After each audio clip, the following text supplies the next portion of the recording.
이게 사람 먹을 음식이니? 이걸 어떻게 먹으라는 거야? 먹다 남은 치킨하고 곱창을? 심지어 여기 봐라, 치킨뼈도 같이 있잖니? 그럼 안 드실 거면 말씀하시죠. 저희도 뭐 억지로 드시라고 한 건 아니거든요. 어머님이 드시고 싶다 하셔서 차려놓은 건데 변덕이 좀 심하시네요. 선영아, 이렇게까지 했어야 했니? 저희는 매일 아침 7시에 나가서 일하고 들어와요. 그런데 어머님은 솔직히 애 하나 보는 게 뭐가 그렇게 힘드시다고.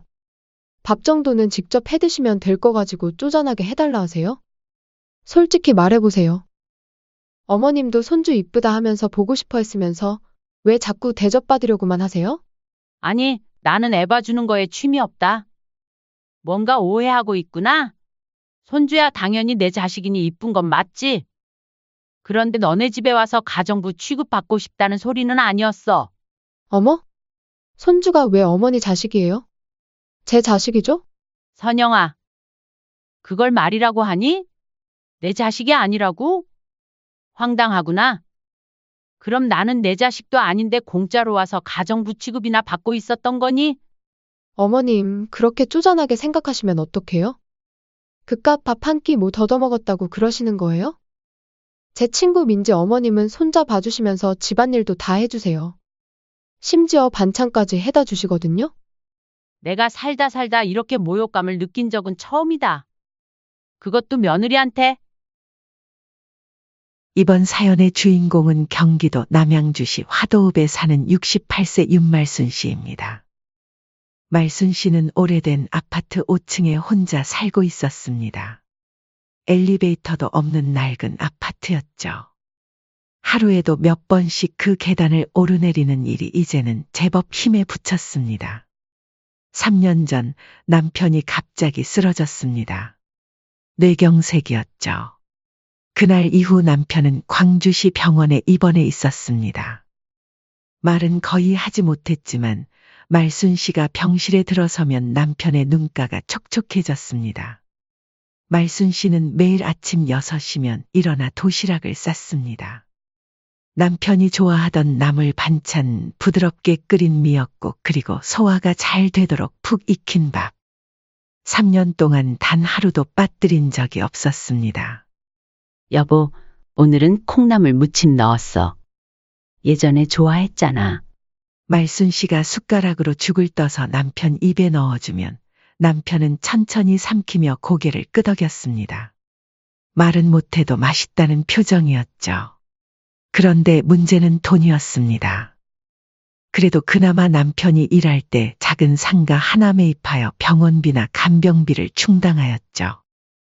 월세 수입이 180만 원에서 200만 원 정도 들어오고 이에 더해 연금까지도 들어와 원래라면 부족할 게 없어야 하지만 병원비와 간병비가 만만치 않아 일을 안 할 수 없는 상황이었습니다.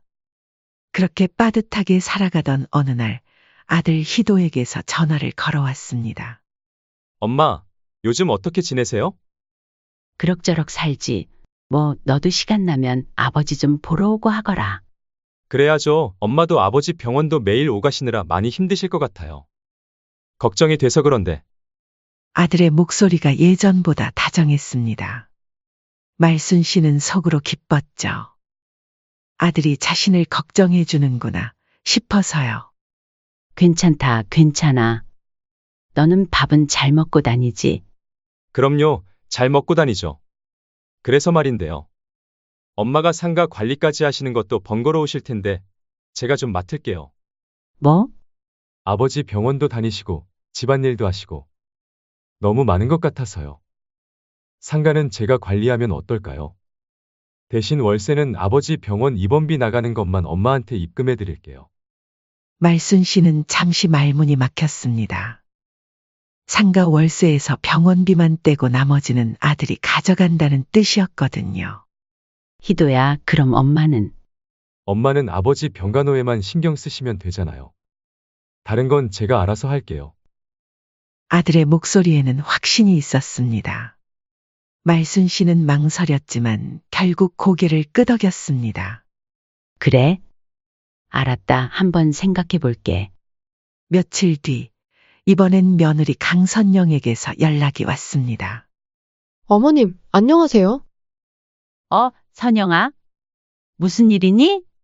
저희 둘 다 회사를 나가야 해서요. 하랑이를 좀 봐주실 수 있을까요? 5살 손자 하랑이 이야기였습니다. 맞벌이 부부라 아이를 돌볼 사람이 필요했던 거죠. 어린이집은 안 보내니? 보내고는 있는데 끝나는 시간이 너무 이르고 방학 때는 더 힘들어요. 솔직히 어머님 아니면 맡길 데가 없어요. 제가 누구한테 부탁하겠어요. 제발요, 어머님. 며느리의 목소리에 간절함이 묻어 있었습니다. 말순 씨는 잠시 고민했습니다. 남편 병원도 다녀야 하는데 손자까지 돌보기가 쉽지 않을 것 같았거든요. 그런데 선영아, 내가 병원도 자주자주 가야 하잖니? 아, 그건 괜찮아요. 어머님이 병원 가시는 동안은 제가 알아서 할게요. 그냥 제가 회사에 있는 동안만 좀 봐주시면 돼요. 며느리는 계속 부탁했습니다. 진짜 어머님밖에 없어요. 제 부모님도 멀리 계시고 어머님이 아니면 정말 방법이 없어요. 초등학교 입학할 때까지만 어느 정도 봐주시면 그 이후에는 저희도 방법을 찾아볼게요. 그 말 한마디에 말순 씨의 마음이 움직였습니다. 며느리가 저렇게까지 말하는데 안 도와줄 수가 있을까요? 알았어. 해볼게. 정말요? 어머님, 감사해요. 며느리의 목소리가 환해졌습니다. 그럼 내일부터 와주실 수 있을까요? 아, 그리고 어머님. 정말 감사드려요. 어머님 아니었으면 어쩔 뻔했어요. 전화를 끊고 나서 말순 씨는 한숨을 쉬었습니다. 이제 남편 병간호의 손자 돌보기까지. 쉽지 않을 것 같았지만 그래도 가족인데 뭘 못하겠어요. 며느리가 저렇게까지 말하는데 내가 안 도와줄 수가 있나? 그날 이후 말순 씨는 평소보다 일찍 일어나 준비를 했습니다. 이제는 손주 봐주는 일과도 늘어났기 때문이죠. 가방에는 남편 도시락과 함께 하랑이가 좋아할 만한 과자도 챙겨 넣었습니다. 며느리네 집에 도착하니 오전 8시였습니다. 며느리가 급하게 나올 준비를 하고 있더군요. 어머님, 오셨어요? 감사해요, 정말. 며느리는 인사도 대충 하고는 가방을 들고 현관으로 향했습니다. 하랑이는 아직 자고 있고요. 깨우면 짜증내니까 좀 더 재워주세요. 응, 알았다. 걱정 말고 일 보거라. 말순 씨가 대답하기도 전에 며느리는 문을 닫고 나가버렸습니다. 말순 씨는 혼자 남겨진 거실에서 주변을 둘러봤죠. 집은 깔끔했지만 어딘지 모르게 삭막한 느낌이었습니다. 손주 하랑이는 10시가 넘어서야 일어났습니다. 말순 씨는 아이와 함께 시간을 보내며 며느리를 기다렸죠. 하지만 시계를 보니 12시가 훌쩍 넘었는데도 며느리에게서 연락이 없었어요. 1시가 넘어서도 2시가 넘어서도 며느리는 나타나지 않았어요. 그렇게 2시 30분쯤 되어서야 며느리가 돌아왔습니다. 며느라, 같이 밥이나 좀 먹을까? 며느리는 소파에 비스듬히 누우며 말했습니다. 어머님, 저 아까 뭐 먹어서요? 어머님 아직까지도 뭐 안 드셨어요? 말순 씨는 가방에서 물병을 꺼내 한 모금 마셨습니다. 점심시간이 훌쩍 넘도록 아무것도 못 먹었지만 뭔가 어색해서 괜찮다고 말할 수밖에 없었죠. 속으로는 서운했습니다. 손주 봐주러 와서 이렇게 소외받을 줄은 몰랐거든요. 고마워하지는 못할 망정 최소한의 성의도 없다니. 그렇게 첫날을 넘겼습니다. 혹시 첫날이라 그런가 싶었어요. 하지만 둘째 날도 셋째 날 그 이후에도 쭉 마찬가지였습니다. 며느리는 단 한 번을 식사 대접을 해준 적이 없었습니다. 그렇게 말순 씨는 매번 집에서 김밥을 싸와서 먹었죠. 손주 돌보러 와서 굶을 수는 없으니까요. 며칠이 지나자 며느리의 태도가 달라지기 시작했습니다. 처음에는 어머님 부탁이 있는데 라고 조심스럽게 말하던 며느리가 이제는 당연하다는 듯이 말했어요. 어머님, 설거지 좀 해주세요. 빨래 돌린 거 널어주시고요. 아, 그리고 청소기 한번 돌려주시면 안 될까요? 과자 부스러기 많이 흘렸거든요. 말순 씨는 손주를 돌보러 온 건데 어느새 집안일까지 떠맡게 됐습니다. 며느리는 소파에서 휴대폰만 보고 있으면서 말이죠. 어머님, 냉장고에 반찬 떨어진 것 같은데 마트 좀 다녀와 주실 수 있어요? 하랑이 학원 데려다 주고 오시면서 말이에요.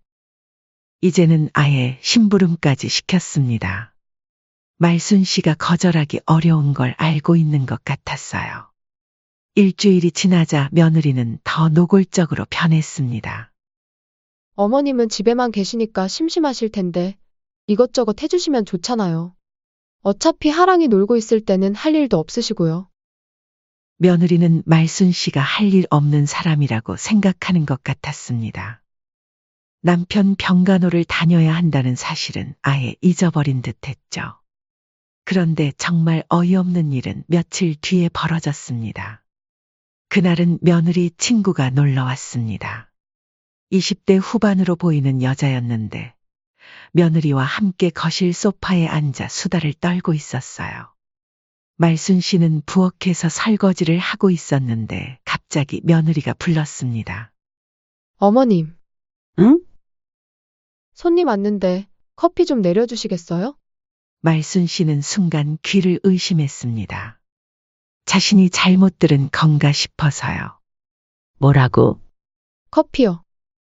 원두 있으니까 내려주시면 되거든요. 저희는 얘기 중이라서. 며느리는 태연하게 말했습니다. 친구는 옆에서 미안한 기색도 없이 웃고 있었고요. 말순 씨는 아무 말 없이 커피를 내렸습니다. 손이 떨렸지만 참았죠. 손주 돌봐주러 온 시어머니가 며느리 친구 커피를 타주는 상황. 생각해보니 기가 막혔습니다. 어머님, 감사해요. 며느리가 뻔뻔하게 인사했습니다. 그 순간 말순 씨는 깨달았습니다. 자신이 며느리에게 어떤 존재가 되었는지를요. 돌봐주러 온 시어머니가 아니라 그냥 부려먹을 수 있는 사람이 된 거였습니다. 그렇게 몇 달이 지나자 상황은 더 심해졌습니다.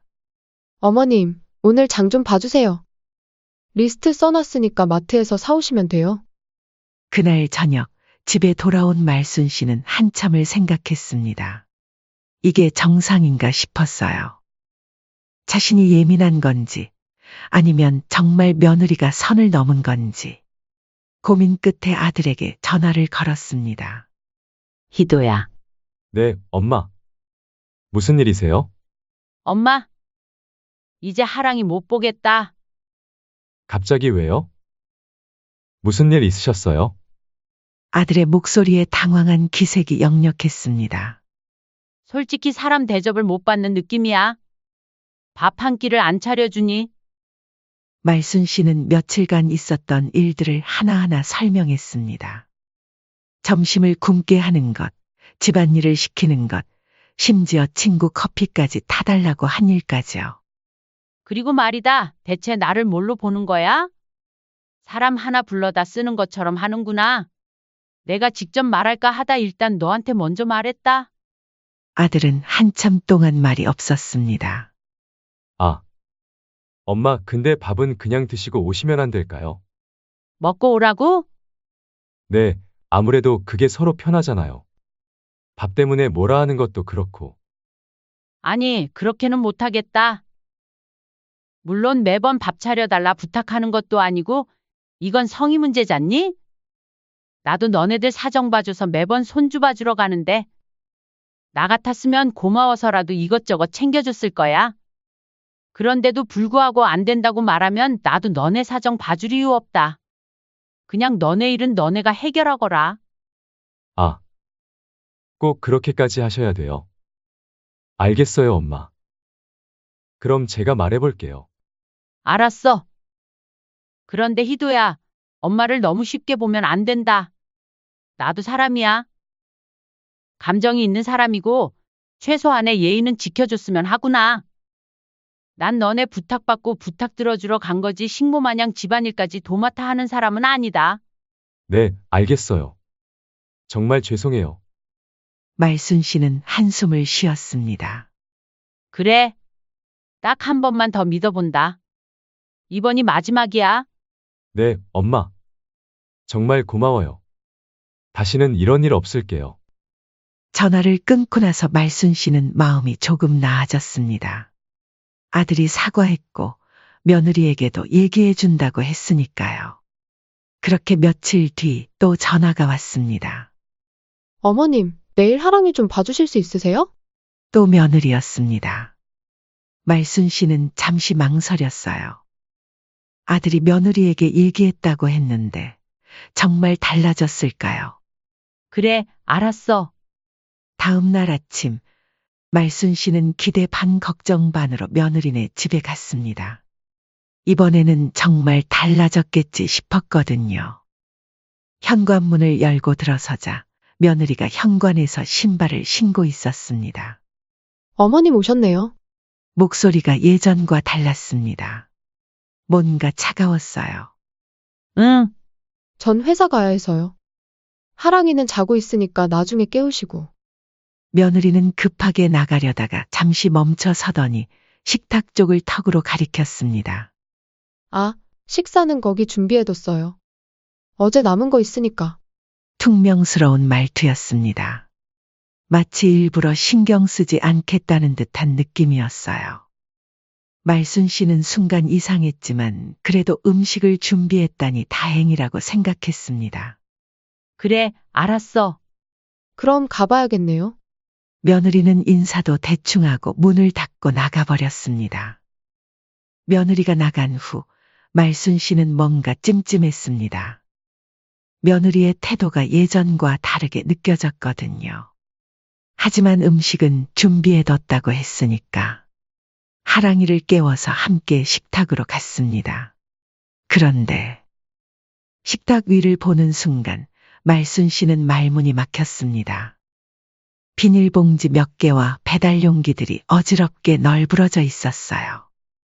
기름기가 굳어버린 치킨 뼈다귀들이 종이 접시에 널브러져 있었고 곱창 몇 조각이 비닐봉지에 덜렁 들어 있었습니다. 한입 베어문 피자 조각이 박스에 말라가고 있었고 그 옆에는 햇반 하나가 놓여 있었어요. 숟가락도 없었습니다. 말순 씨는 그 자리에 서서 한참을 바라봤습니다. 이게 식사라고? 말순 씨는 천천히 밥솥 쪽으로 걸어갔습니다. 밥은 밥솥에 있겠지. 뚜껑을 열었습니다. 텅 비어 있었습니다. 그 순간 말순 씨의 다리가 후들후들 떨렸습니다. 이런 대접은 살면서 처음이었습니다. 식은 치킨 뼈다귀와 곱창 몇 조각. 이게 자신을 위해 준비한 식사라니. 말순 씨는 차마 그걸 먹을 수가 없었습니다. 하랑이부터 챙겨준 뒤에 결국 라면을 끓여 먹었습니다. 2시쯤 며느리가 돌아왔습니다. 어머님, 저 왔어요. 말순 씨는 참고 있던 화가 치밀었습니다. 선영아, 이게 뭐니? 네? 뭐가요? 이게 사람 먹을 음식이니? 말순 씨가 식탁을 가리키자 며느리는 시큰둥한 표정으로 대답했습니다. 나가면서 어제 남은 거 있다고 했잖아요. 어머님도 평소에 배달 음식 잘 만드시면서. 이걸 어떻게 먹으라는 거야? 먹다 남은 치킨하고 곱창을? 심지어 여기 봐라, 치킨뼈도 같이 있잖니? 그럼 안 드실 거면 말씀하시죠. 저희도 뭐 억지로 드시라고 한 건 아니거든요. 어머님이 드시고 싶다 하셔서 차려놓은 건데 변덕이 좀 심하시네요. 선영아, 이렇게까지 했어야 했니? 어머님, 솔직히 말씀드릴게요. 저희가 얼마나 힘든지 아세요? 며느리가 팔짱을 끼며 말했습니다. 저희는 매일 아침 7시에 나가서 일하고 들어와요. 어머님은 하랑이만 보시면 되잖아요. 그런데 그마저도 눈치 주면서 자꾸 뭘 해달라고 하시면 뭘 해달라고? 어머님이 희도 오빠한테 뭐라고 하셨는지 다 들었어요. 밥 한 끼 못 차려준다고 그러셨다면서요? 어머님, 저희도 사람이에요. 맞벌이 부부가 얼마나 힘든지 아세요? 그런데 어머님은 솔직히 애 하나 보는 게 뭐가 그렇게 힘드시다고. 며느리는 목소리를 높였습니다. 솔직히 말해보세요. 어머님도 손주 이쁘다 하면서 보고 싶어 했으면서 왜 자꾸 대접받으려고만 하세요? 아니, 나는 애 봐주는 거에 취미 없다. 뭔가 오해하고 있구나. 손주야 당연히 내 자식이니 이쁜 건 맞지? 그런데 너네 집에 와서 가정부 취급받고 싶다는 소리는 아니었어. 어머? 손주가 왜 어머니 자식이에요? 제 자식이죠? 선영아, 그걸 말이라고 하니? 내 자식이 아니라고? 황당하구나. 그럼 나는 내 자식도 아닌데 공짜로 와서 가정부 취급이나 받고 있었던 거니? 말순 씨는 어이가 없었습니다. 나는 너희들 부탁으로 너희가 할 일 대신 해주고 있던 거야. 그런데 집안일에 심부름에 친구 커피까지 타주라고 하면서 정작 나는 굶어도 된다는 거니? 어머님, 그렇게 쪼잔하게 생각하시면 어떡해요? 그깟 밥 한 끼 뭐 더더먹었다고 그러시는 거예요? 순간 말순 씨의 머리가 하얘졌습니다. 뭐라고? 지금 뭐라고 했니? 진짜 어머님. 제 친구들이 들으면 뭐라고 할까요? 친구들도 당연히 시어머니가 와서 도와주신대요. 며느리가 고개를 저었습니다. 그리고 말이 나온 김에 말씀드리는데, 제 친구 민지 어머님은 손자 봐주시면서 집안일도 다 해주세요. 심지어 반찬까지 해다 주시거든요? 그런데 어머님은 손주만 보고 휙 하고 가는 것도 모자라서 불평불만만 늘어놓고 이러다 스트레스 쌓여서 제 명에 못 살겠어요. 뭐? 제명에 못 사는 건 내가 못 살겠다. 말순 씨의 목소리가 떨렸습니다. 선영아, 너 지금 나를 다른 사람이랑 비교하는 거니? 비교가 아니라 사실이잖아요. 다른 어머님들은 다 그렇게 해주시는데 어머님만 유독 유독 뭐? 까다로우세요. 솔직히 어머님 때문에 저희가 얼마나 스트레스 받는지 아세요? 며느리는 계속 말을 이었습니다. 그리고 어머님 병원 다니신다고 하지만 하루 종일 가 계시는 것도 아니잖아요. 몇 시간이면 끝나는데 왜 그렇게 힘들어 하세요? 선영아, 힘들고 말고가 문제가 아니고 너네 일을 내가 도와주는 입장인 걸 잊은 것 같구나. 아니 도와주시는 건 감사해요 감사한데. 감사한데 뭐? 내가 너희 애 봐준다고 고마워하지는 못할 망정 나를 뭘로 보는 거야? 말순 씨의 목소리가 점점 단호해졌습니다. 난 너희 가정부가 아니야. 시어머니야.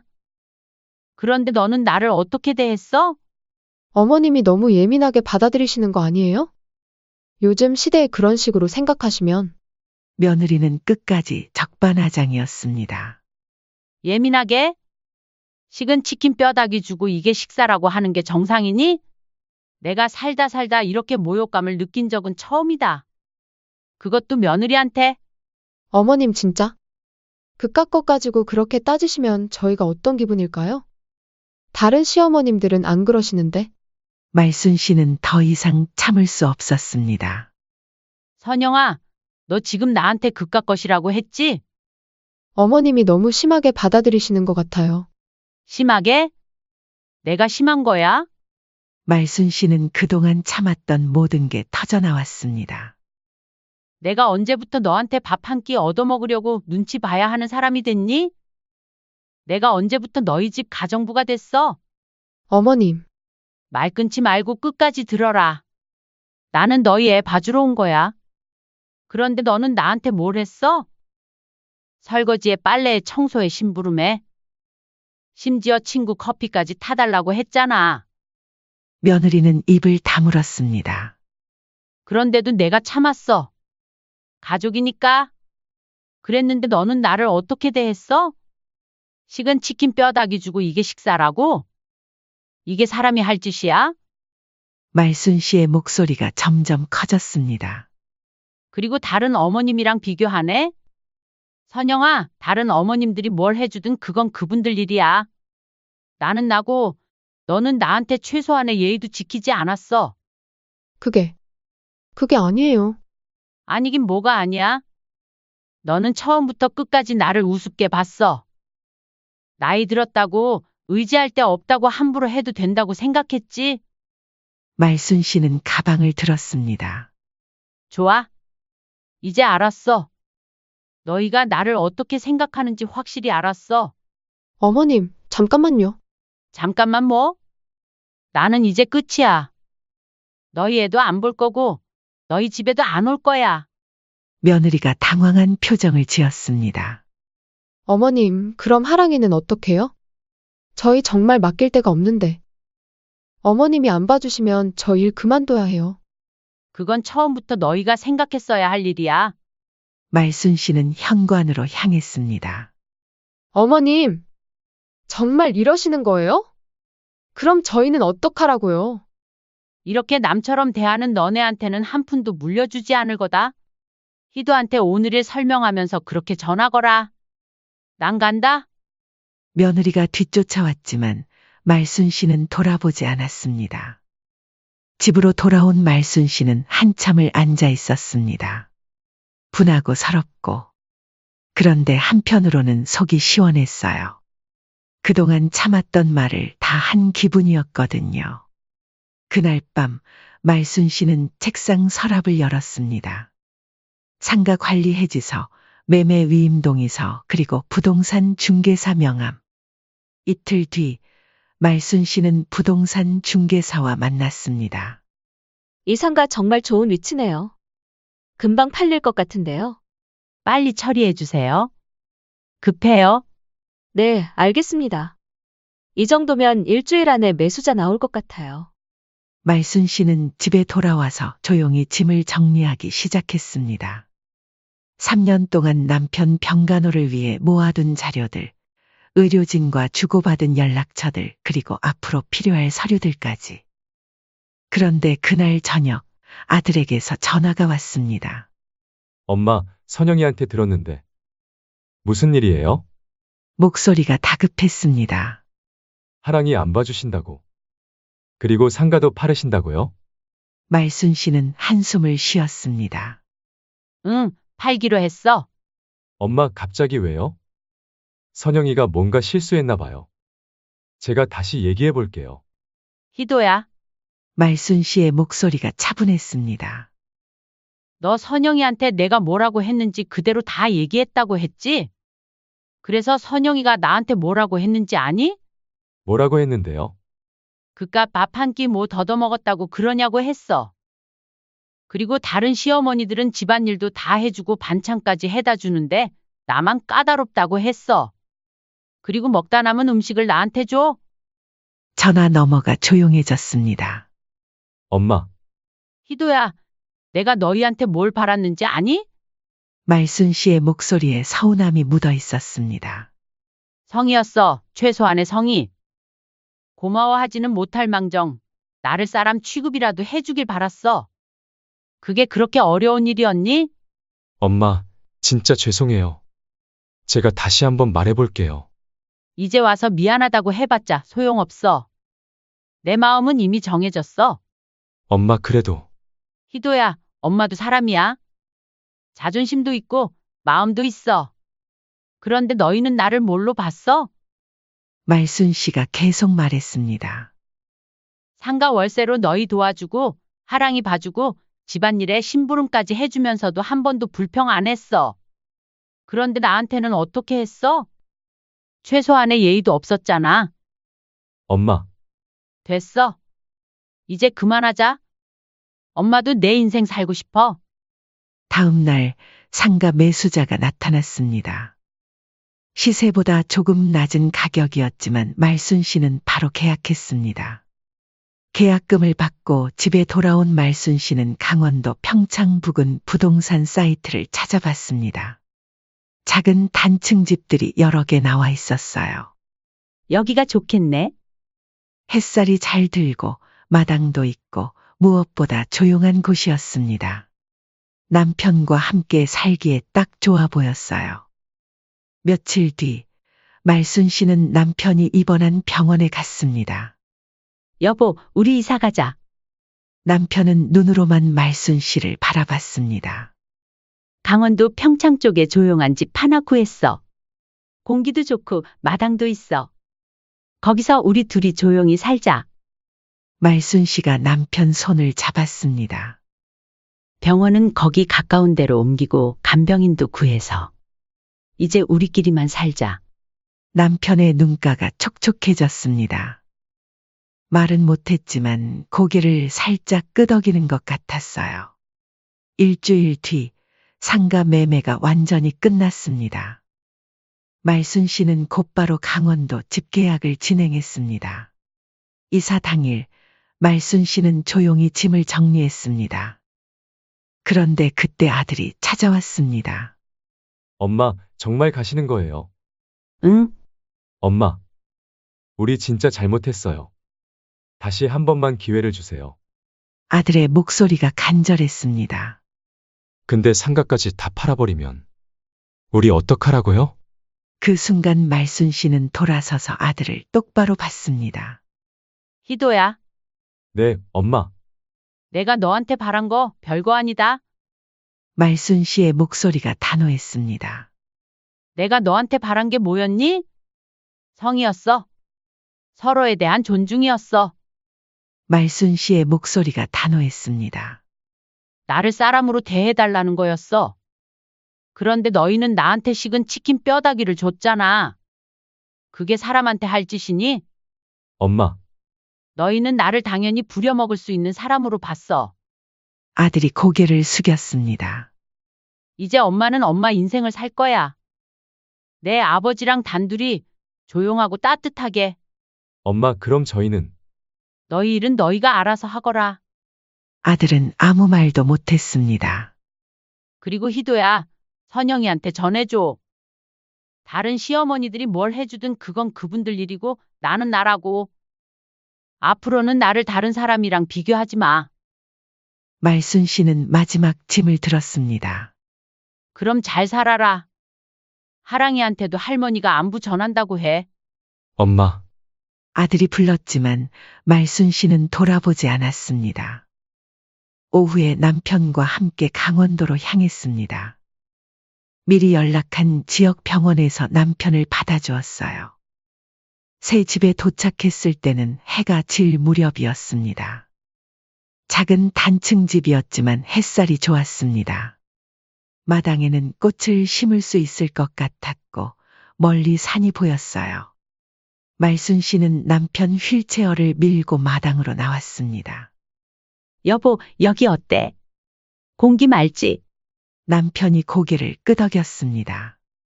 이제 우리 둘이서 조용히 살자. 따뜻한 저녁 햇살이 두 사람을 감싸 안았습니다. 그날 밤 말순 씨는 작은 부엌에서 저녁을 차렸습니다. 남편을 위한 죽과 자신을 위한 간단한 반찬들. 그런데 이상하게 마음이 편했어요. 여보, 밥 먹어요. 햇살이 식탁을 비쳤습니다. 이번엔 정말 따뜻했습니다. 그 후로 말순 씨 휴대폰은 조용했습니다. 아들에게서도 며느리에게서도 연락이 오지 않았어요. 말순 씨는 매일 남편과 함께 조용한 시간을 보냈습니다. 병원에 다니고 집에서 간단한 요리를 하고 마당에 꽃을 심고 3개월 뒤 아들이 찾아왔습니다. 한참 찾아다녔나 봅니다. 엄마, 어머, 희도야. 어떻게 여길 찾았니? 엄마, 죄송해요. 정말 죄송해요. 아들의 눈이 빨갛게 부어 있었습니다. 우리가 정말 잘못했어요. 엄마를 너무 당연하게 생각했어요. 말순 씨는 조용히 아들을 바라봤습니다. 그래서 왔니? 네. 그리고 엄마, 요즘 하랑이가 자꾸 할머니 찾아요. 할머니 어디 갔냐고. 아들의 목소리가 떨렸습니다. 선영이도 많이 후회하고 있어요. 그때 너무 심했다고, 어떻게 그런 말을 했는지 모르겠다고. 말순 씨는 대답하지 않았습니다. 엄마가 우리한테 얼마나 큰 도움이었는지. 엄마가 없어지고 나서야 알았어요. 매일매일이 전쟁 같아요. 아들이 고개를 숙였습니다. 엄마, 정말 죄송했어요. 그리고 다시 돌아와 주실 수 없을까요? 엄마가 없으니까 애 봐줄 사람도 없고. 말순 씨는 한숨을 쉬었습니다. 희도야, 엄마는 이제 여기서 네 아버지랑 조용히 살 거야. 알아요. 하지만 가끔이라도 하랑이 좀 봐주실 수는 없을까요? 애가 너무 할머니를 찾아서 말순 씨의 마음이 흔들렸습니다. 그냥 사과하고 싶었어요. 그리고 엄마가 행복하게 사시는 모습 보고 싶었어요. 하랑이는 잘 지내니? 네. 그런데 엄마가 보고 싶다고 맨날 울어요. 말순 씨의 가슴이 찡했습니다. 엄마, 정말 죄송했어요. 이제 알겠어요. 엄마가 바라신 건 마음이었구나 하고요. 최소한의 성의와 존중이었는데 저희가 너무 당연하게 생각했어요. 아들이 깊게 고개를 숙였습니다. 이제 정말 달라질게요. 엄마를 제대로 모실게요. 말순 씨는 아들의 어깨를 바라봤습니다. 진심 같아 보였지만 정말 믿어도 될까요? 아들은 그날 저녁 돌아갔습니다. 말순 씨는 현관까지 배웅해줬어요. 말순 씨는 남편 손을 잡고 한참 생각했습니다. 한 번 배신당한 마음이 쉽게 치유될까요? 그때의 모욕감과 서러움이 그냥 사라질까요? 하지만 하랑이 생각도 났고 아들의 진심 어린 사과도 와닿았어요. 여보, 나는 어떻게 해야 할까? 창밖으로 저녁 햇살이 들어왔습니다.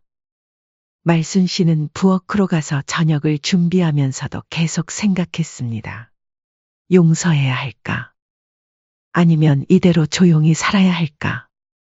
가족이니까 용서해야 하는 걸까요? 말순 씨는 여전히 고민하고 있었습니다. 아들의 마지막 말이 계속 맴돌았어요.